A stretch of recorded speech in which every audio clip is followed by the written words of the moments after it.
my last one for today. Jan and Dean's Save for a Rainy Day, which is really just Dean.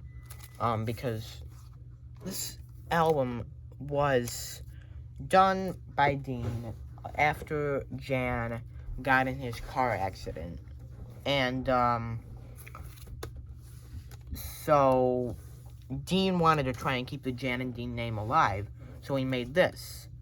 Wanted to get it put out. I believe they were just about to start their own label, Jan and Dean Music, or Jan and Dean Records, and they were gonna, do stuff with that. But of course, Jan got in the car accident, so there were a few ill-fated, or not. Well, I guess there were a few Liberty singles put out during this time period, as well as a couple of compilation albums.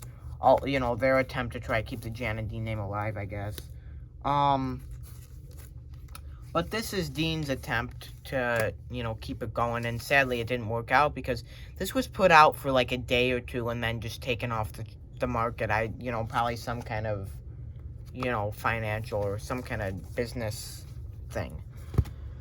But this is a really fantastic album. Just the same, of course, I have the Sundays reissue because it's very, very hard to find on original because, of course, it only came out for about a day. So it opens with, well, you could just call it the big hit because it only made it to like 101 on the charts. But, it's like the big, track from it, Yellow Balloon. This is just a really, really fantastic opening to this album. It really makes a great opener. Dean's lead on it is great. Of course, Dean is going to be singing all the vocals on this with probably a little bit of help from Gary Zeekley in there because, he was also pretty involved with Jan and Dean, but he kind of helped Dean with this a little bit. Okay, so Yellow Balloon, just a great track. Definitely should have done better on the charts. Here Comes the Rain, it's credited to Dean, N. Ormsby, which is his middle name, Ormsby, but the guy, I guess, kind of is like his, writing name, Here Comes the Rain. It's a really, really great track and shows that Dean could write some pretty interesting lyrics. Really, really great song, and Dean's doing all those different vocals on there for the falsetto, the lower. It's really, really fun. Really, really great song. Track 3, we have Pocket Full of Rainbows, which is a cover of Elvis. Dean just does so good on this song. On Spotify, this has actually become kind of a popular track. And his vocal on this is very, very good. It just shows that when people put him down for certain things like The Restless Surfer, which really isn't that bad of a vocal. When people put him down, singing flat or singing this and that. Okay, yes, at times he could have, he was a little off-key or this and that. But he could also, when he was focused or, when he was, he can sing a very, very good lead vocal. Alright, track 4, we've got When Sonny Gets Blue, Johnny Mathis cover. It's probably as good as Johnny Mathis's. But again, Dean's lead on this, just amazing. We've got another one written by, it says Gary Zeekley and Dean, as the writers. Like a Summer Rain, which is, mostly sung in falsetto for the most part, but just a great little piece of, early psychedelia.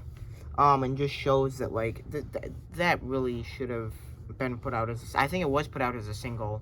It just didn't chart because, I believe it was put out on that self-label because, of course, without Jan there, Dean kind of had to do all the stuff that they were planning to do by themselves, or at least he tried to. Sadly, it didn't work out. But Like a Summer Rain, definitely one of the best tracks from the album. Side 2, we open up with a cover of Dee Clark's Raindrops. Really, really great version. I really like Dean's vocal on the bridge. Just a great song. Track 2, Rain on the Roof, cover of the Lovin' Spoonful. I think I've heard the Spoonful version, but I'm much more familiar with this one. And I love Dean's lead on it. This is just fantastic. And it's one of my favorites from the album.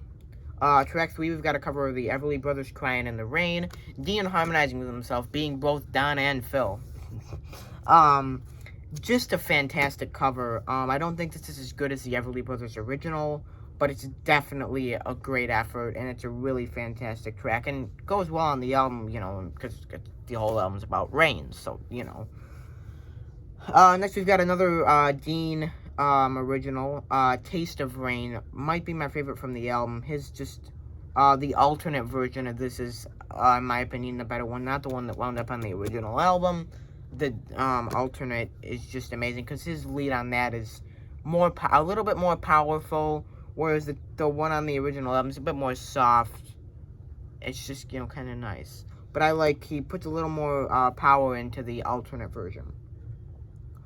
Alright, then we close it with a instrumental, Save for a Rainy Day theme, which is a pretty cool instrumental and a pretty nice way to send off the album. But I really enjoy this. This is just, you know, for, you know, Dean not really doing much in terms of production and, you know, doing everything by himself before, because, of course, before it was all Jan. For him kind of just doing this, you know, you can, you know, he definitely learned from Jan how to do some of this stuff.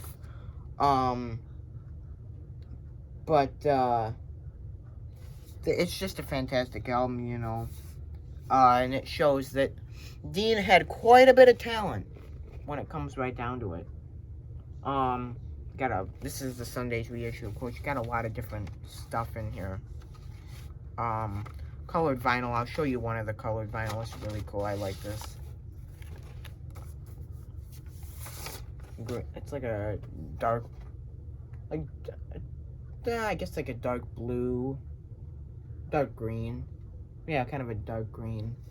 Of course, it's gonna be a little hard to see with the light. Well, I mean, the real color of it with the light, but really, really fantastic. And I think this is pretty similar to the original Jan and Dean label for this album. But again, just a fantastic album, and I really enjoy this. So, I believe that concludes my review for Save for a Rainy Day by Jan and Dean. There you go.